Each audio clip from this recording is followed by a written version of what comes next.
గుండెలు అలిసిపోయి గుండెలు ఆగిపోయి చనిపోయారు. పెట్రోల్ పోసుకొని కాల్చుకొని చనిపోయారు. మందు తాగి చనిపోయారు. పురుగుల మందులు తాగి. వీళ్ళందరికీ జగన్మోహన్ రెడ్డి గారు ఒక మాట ఇచ్చారు. నా తండ్రి మరణవార్త విని మరణించినటువంటి వారందరూ నా కుటుంబ సభ్యులే. వారిని పరామర్శించవలసిన బాధ్యత, వారిని ఆదుకోవలసిన బాధ్యత నా మీద నైతికంగా ఉందని భావిస్తున్నాను. కాబట్టి ప్రతి వారి ఇంటికి వస్తాను, వారిని పరామర్శిస్తాను, వారికి సహాయం చేస్తాను అని నల్ల కాలువలో చెప్పినటువంటి జగన్మోహన్ రెడ్డి గారు వెళ్ళారు. చాలా చోట్లకు వెళ్ళారు. వెళ్ళి ఏదో పలకరించి వచ్చేస్తే జనం ఎవరు లేకపోకుండా ఉంటే పెద్దగా సోనియా గాంధీకి కాంగ్రెస్ పార్టీకి పెద్దగా బాధ కలిగేది కాదు. కానీ ఇక్కడ అనూహ్యమైనటువంటి ఒక పరిణామం జరిగింది.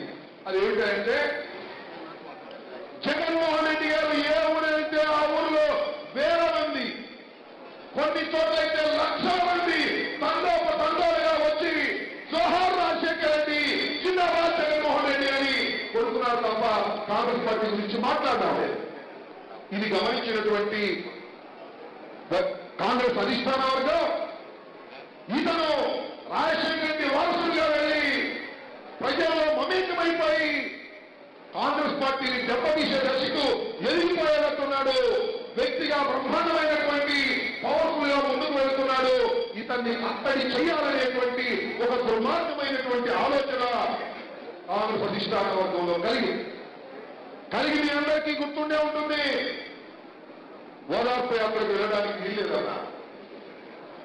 ఎవరైతే చనిపోయారో వాళ్ళందరినీ హైదరాబాద్ తీసుకురామన్నారు.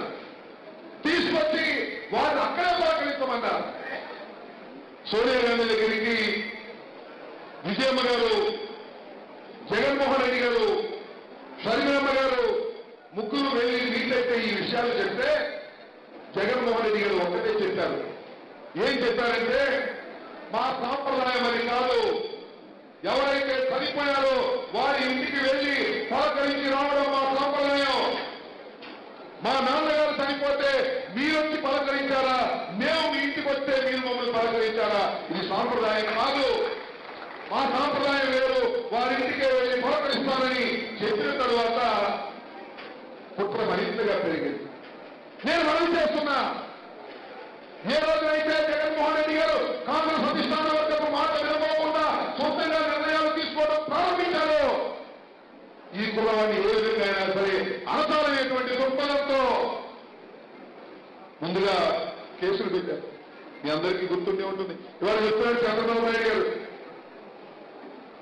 జగన్మోహన్ రెడ్డి గారి మీద 11 కేసులు ఉన్నాయి, 42,000 కోట్ల రూపాయలు దోపిడీ చేశారనేటువంటి ఛార్జ్షీట్లు ఉన్నాయి. నేను మనవి చేస్తున్నా, జగన్మోహన్ రెడ్డి గారు కాంగ్రెస్ పార్టీలో కొనసాగినట్లయితే, సోనియా గాంధీ మన్మోహన్ సింగ్ చెప్పినట్టుగా విన్నట్లయితే ఒక్క కేసు కూడా ఉండేది కాదు. కేంద్రంలో మంత్రి స్థానాలు, ఆ తర్వాత ఈ రాష్ట్రానికి ముఖ్యమంత్రి చేస్తాన్నారు. అయినా సాంప్రదాయాలకు భిన్నంగా నేను ముందుకు వెళ్ళను, సాంప్రదాయాల ప్రకారం నేను వెళ్తాను అన్న మాట కోసమే ఉంటాను తప్ప మీకు దొంగలు అన్న తర్వాతే కేసులు పెట్టారు. అయినా నేను ఇక్కడ మనం చేస్తున్నా, కేసులకు భయపడకోకుండా ముందుకు సాగినటువంటి వ్యక్తి జగన్మోహన్ రెడ్డి గారిని మనం చేస్తున్నా. 16 మాసాలు జైల్లో పెట్టారు. ఎక్కడ ఒక్క ఓడి ధైర్యంతో ముందుకు సాగారు. చంద్రబాబు నాయుడు గారి వారి పత్రికల్లో చూశాను, నేను మాట్లాడుతున్నాడు ఏంటంటే, తమిళలో నేనే భయపడేవాడిని కాదు, నిప్పులాంటి వాడిని, భారతీయ జనతా పార్టీ భయపడుతుందేమో, నేను భయపడే ప్రశ్న లేదు, మీ వరకు నుండి పోరాడుతాను అంటున్నాడు. నాకు అర్థం కదా, చంద్రబాబు నాయుడు గారు మీరు ఎంత ధైర్యవంతులు, ఎంత బ్రహ్మాండంగా పోరాడారు మేము చూశానుగా. ఎప్పుడు హైదరాబాద్ లో నోటు కేసులో 50 లక్షల రూపాయలు రేవంత్ రెడ్డి ఇస్తూ దొరికిపోయినప్పుడు, మీ టోలు రికార్డ్ అయ్యి అన్ని టీవీల్లో వచ్చినప్పుడు ఎంత బ్రహ్మాండంగా స్పందించారు మీరు.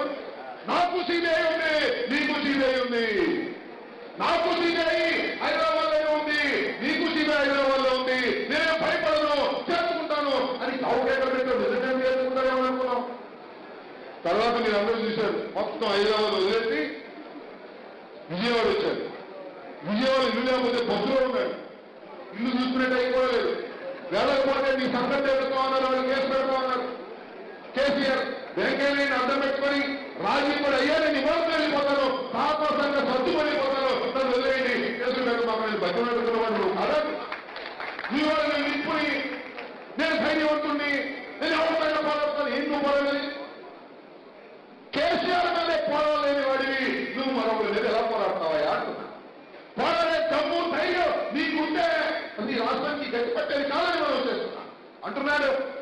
పెట్రోల్ ధర పెరిగిపోయింది, తమ్ముళ్ళు అలా ఏపీఎంలో డబ్బు వాడలేదు, కేంద్ర ప్రభుత్వం దుర్మార్గం చేస్తుంది అన్నాడు. ఎవరైతే కేంద్ర ప్రభుత్వం నువ్వేదే మనట్లాడే మనలాగా 4 సంవత్సరాలు నువ్వేదే కేంద్ర ప్రభుత్వం, ఇవాళ కేంద్ర ప్రభుత్వాలు వదిలేసి కేంద్ర ప్రభుత్వాన్ని తింటే మేము అందరం అమ్మని ఏమంటున్నారా? ఏమిటి నాకు అర్థం కాదు. కేంద్ర ప్రభుత్వంలో భాగస్వామిగా 4 సంవత్సరాలు అఘోరించినటువంటి చంద్రబాబు నాయుడు గారు ఇవాళ కేంద్ర ప్రభుత్వాన్ని తిరుగుతున్నారు కాబట్టి మీ అందరూ వెనకాల ఉండండి, కేంద్ర ప్రభుత్వాన్ని నేను పోరాడతాను అంటున్నారు. ఇంకో కామెడీ చేస్తున్నారు, మీరు చూసా మీరు. ఆయన ఎవరు ప్రణాళిక సంఘం ఉపసంఘం కుటుంబరావు గారు మనం స్టేట్మెంట్ చేయడం చూశారు. కేంద్రంలో ఒక పెద్ద కుంభకోణం జరిగింది, అది వారం రోజులు నెల రోజుల్లో బయట పెట్టాక దానిలో మోడీ గారు నిధులు కూడా ఉన్నారట, మోడీ గారు పనిలు కూడా ఉన్నారు. మంచిది, కేంద్రంలో కుంభకోణం జరిగితే మీరు బయటపెట్టవలసింది, రాష్ట్రంలో కుంభకోణం జరిగితే వాళ్ళు బయటపెట్టవలసింది, మీ ఇద్దరి కుంభకోణాలు మీరు చూడవలసింది.